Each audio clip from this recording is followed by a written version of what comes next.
Поэтому первый шаг из этих 10 шагов, которые помогают вам добиться успеха в богатстве, это причина. У вас должна быть сильная причина, которая не дает покоя день и ночь. И вы как батарейка Duracell внутри вас сидит. У вас должно быть много энергии. Вот я понял, что ваша энергия где находится? Знаете где? Не в кулаке, вон тут. Кто из вас заметил, что когда у вас в голове какая-то классная идея есть, или какое-то видение, вы такой бодрый, вы такой энергичный, вы стараетесь, бегаете, что-то делать. Кто из вас заметил хоть разу? Видите? Поэтому постоянно обновляйте себя, постоянно читайте. Давайте делаем так. 1 час каждое утро займитесь созданием себя. Называйте его час прорыва, час вдохновения, как угодно. Каждое утро, как мышцы тренируют спортсмен, вы тренируете свои мозги. Каждое утро, 1 час, просто читайте. И я могу гарантию давать, что человек, который каждый день 1 час читает, он через полгода на 30-50% будет эффективнее, чем его окружение. А через года 3, на 1000% будут эффективнее, чем тот, кто это не делал. По сравнению с своей, с кем он начинал с одного точка. Но когда я говорю, читайте книги, я не имею в виду, что всю жизнь читайте Самак Айор. Потому что наш народ умеет стихи читать только. Не вникает в них. Если хотя бы в них вникли, было вообще супер. Я читаю Газалету Хафиз, или вот Бедил, или там Саади, или Камоль Худжанди. Знаете, 1 газаль – целый тренинг. Если ты вникаешь. Но у нас используют их только когда водку пьют, или когда там свадьба, там тост говорят. Все. В одном свадьбе побывал, я до сих пор это никогда не забуду. Я же давно не бываю в этих свадьбах. Это было несколько лет назад. Был в одном свадьбе. Вот это ведущий такие стихи сказал. Да у меня слезы. Сижу, сплачу. Вот верите ли, например, Хафизо Широзио, Талим Маде Бадзодро.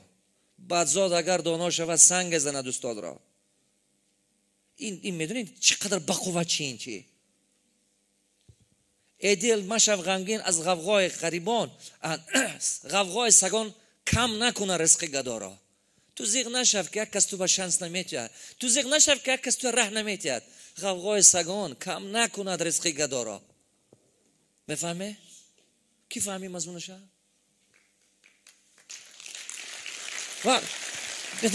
همه بسیار سخنهای خوب است که در همه غزل توش когда это читаю, я плачу, действительно, потому что настолько умно сказано. 1 газел, 1 целый тренинг. Я помню, вот это ведущий начал читать и так далее, и так далее. Одаме одам набинад, аз куджо одам шават.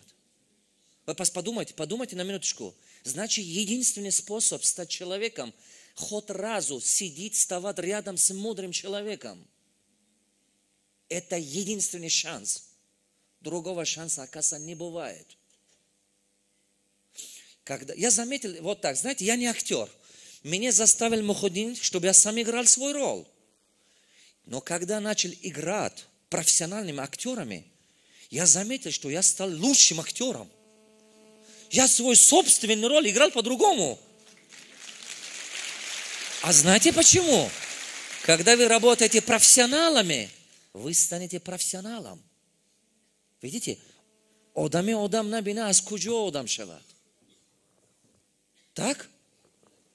По-другому он не может стать человеком. Потому что он свое время провел непонятно с кем. Это настолько мудро. Знаете, вот было в одном свадьбе, это парень такие вещи говорит. Да, я сижу, плачу, потому что, знаете, внутри у меня такой шандрах. А потом, когда они какой-то прерыв был, побежал к нему, чтобы поздороваться с ним. Потом немножко с ним общался. У него сознание вон там. Я реально сначала не понял. У меня ощущение, что диктофоном разговариваю. Потому что он не живет с этими вещами. Он их просто изучает, что на свадьбе рассказать. Потому что, когда ты этими вещами живешь, Когда рот откроешь, внутри тебя, знаете, такая свет, такая внутри тебя теплота. Человек, который живет с мудростями, он другой. По сравнению с человеком, который умный. Умный человек зубрирует все. Он сам не станет этим. А мудрый человек с этим живет. Это два разные вещи. Ум не учится эти вещи, чтобы где-то рассказать и кому-то доказать, или кому, не знаю, какой-то дипломе получать. А вот мудрый человек эти вещи учит, чтобы просто жить так, свою жизнь сделать богаче, себя изменить, самому стать этим. Поверьте, когда ты читаешь, хотя бы вот это газалеты, когда читаешь и живешь, они очень сильно меняют сознание, очень сильно. Поэтому, пожалуйста, каждый день 1 час работайте над собой, но делайте эти вещи. Если вы хотите стать богатым и успешным, читайте о богатстве и успехе. Если вы хотите стать, не знаю, там, футболистом, тогда изучайте футбол. Тайсона спросили в Украине недавно. Я его интервью в Ютубе посмотрел. Можете посмотреть там интервью Тайсона, Майкл Тайсон. И он нас спрашивает, как ты стал таким мировым легендом? И он говорит, вы знаете, единственный способ стать мировым чемпионом в любой сфере жизни, тебе придется этому посвятить всю свою жизнь. По-другому невозможно. Если вы решили стать лучшим, тогда этому надо посвятить всю свою жизнь. По-другому никак. Поэтому первая это причина. Второе, что вам нужно найти, в этой книге очень много ценных вещей есть. Как выбрать идею? Какая идея пойдет дальше? Какая идея станет действительно причиной того, что вы можете создать бизнес, хороший бизнес на международном уровне? Давайте я чуть-чуть покажу свои бизнесы вам. Я смотрю, часто в Ютубе, соцсети, только таджики пишут. А у тебя самого бизнес есть? Только таджики пишут. Меня критикуют некоторые. Ты сначала научись на русском говорить. Только таджики пишут. Я сижу иногда думаю, мышление такое. Вместо того, чтобы вникать, что я рассказал, потому что мы привыкли ко всему недоверием относиться. Мы привыкли всех подозревать. شما همین حس کرده که گمونباری خلق توجیکا کپتوری گویتکو چپا میفهمه همین حس کرده که شما независимо это полезно или не полезно, ко всему относится с осторожностью. Возможно, не знаю, от того, что много годами, наверное, страдали, что ли, наши предки или как-то, но такое сознание у нас формировалось. Ко всему недоверчиво относиться. Не знаю. Я покажу вам несколько моих бизнесов. Причем дай мне пульт, чтобы я показал, чтобы мне поняли, как эти формулы работают. Дай мне. Где? Я стал членом экспертов и писателей, спикеров Америки, ребята. Да. Я стал член Национальной ассоциации экспертов, писателей, спикеров Америки. Вы знаете, это большое достижение для таджика, который с села вышел потихонечку. Сын пастуха. И мой отец был пастух. И моя мама колхоза работала. Я не стал успешным благодаря, что кто-то меня за ручку возил по карьерной лестнице госслужбы или где-то. Поэтому я верю, что поднять руки перед Аллахом и честный труд делает человека успешным. Честный труд. Я верю в это. Знаете, у Чингиза Айтматова есть такая хорошая фраза. Путь в Вселенную начинается из села. Это очень величайшая мудрая фраза. Путь в Вселенную начинается из села. Как хорошо сказал, да? Это очень мудро сказано. Вот эта книга, которую я рассказываю вам, как стать миллионером территории СНГ, она до сих пор, находится в 6-м месте, то есть выходит на первый топ десятка книги по всей СНГ. Самым лучшим издательством России. Вы представляете? Эти даты у меня, которые просто здесь есть. А на самом деле до сих пор на первый топ-10. Знаете, мне из издательства писали, сказали: Давлатов, ваша новая книга выходила у нас на первый топ-10. Представляете, это как круто. Среди 18 474 книг.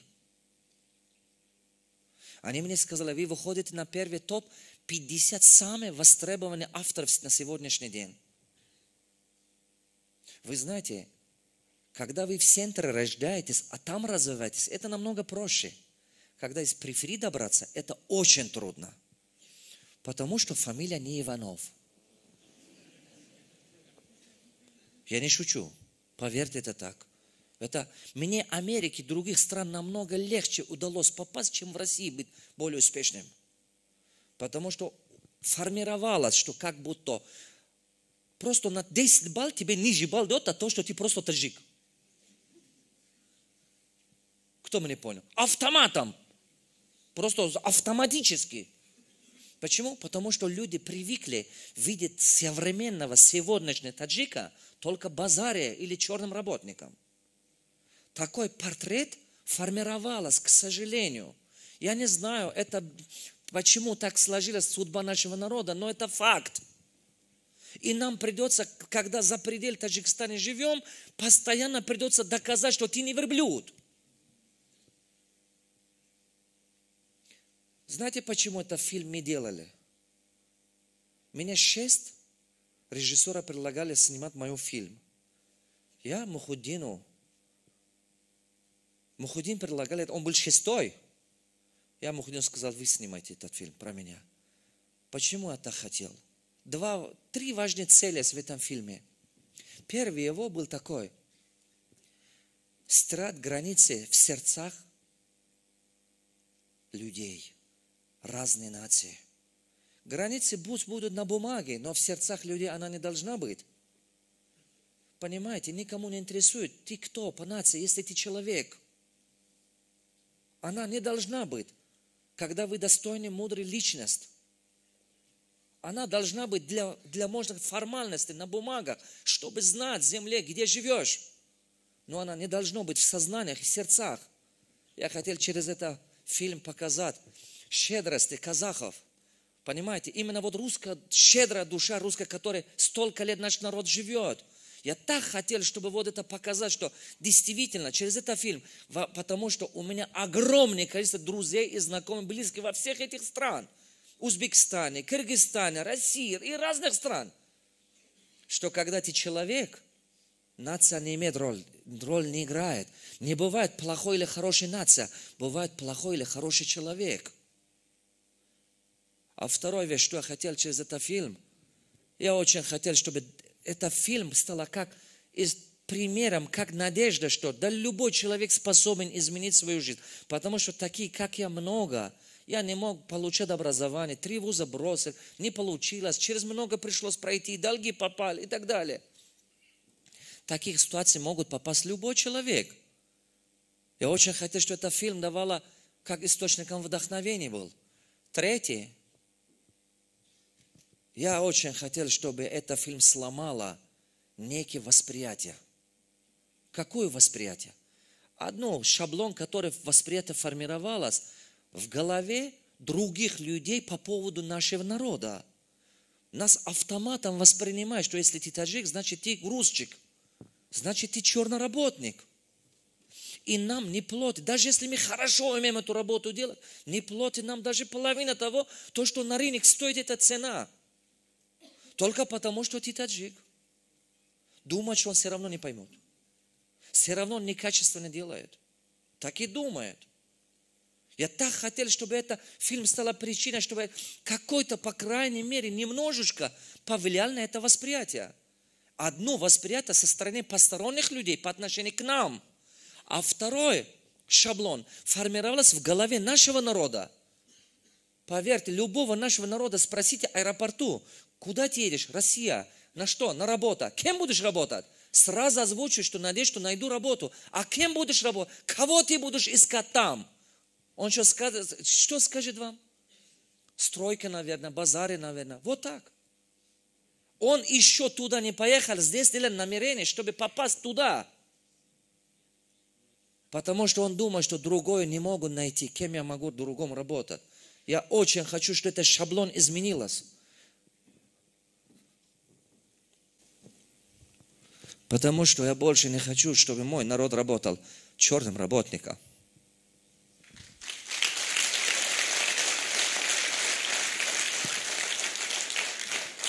Понимаете? Возможно, вам это не видно, поскольку вы дома живете. Это правда. Вы это не видите. Живите немножко, по ночам проводите как в границах, в холоде. И немножко посмотрите, как люди наши живут за пределы этого страны. И вы меня хорошо поймете. Мы знаем, что один из основной часть бюджета Таджикистана было деньги, которые мигранты отправляли. Даже если вы здесь в бизнесе держите, этот бизнес жил за счет денег мигрантов, чтобы их народные покупали у вас что-то. Как они перестали деньги отправлять, у вас кризис. Так или нет? Так что, чузве бадар довара друзгор. Тигаро сгора намонаккаро. Сади шерозе. Парахамон, судьба того мигранта и повлияет на вас, даже если вы дома сидите. Это так.